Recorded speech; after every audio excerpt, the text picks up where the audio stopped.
से हमरा के मनैबा का। हम रूठ जाए तहरा से हमरा के मनैबा का।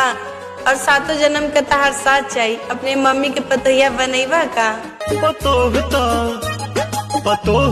काहे तू दहेज जीजा मांगे ला बेकार में, काहे अपन मन भटकौले बड़ा कार में। कौन खुशी मिले नहीं दीदिया के प्यार में। 2 कट्ठा जमीन दा अपना बहिन दा किसरिया करिया ले ले आइहा बलम नजरिया ना काहे फाटता गाड़ी का नाया हो इंजन पुराना बा तब बिका दारू वैसन जमाना बा।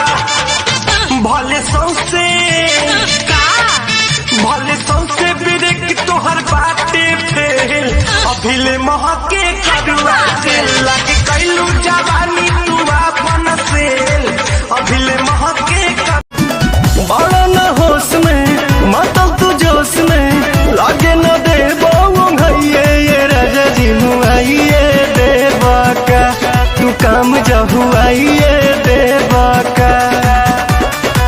जल्दी तक खुलती ना के बड़िया हो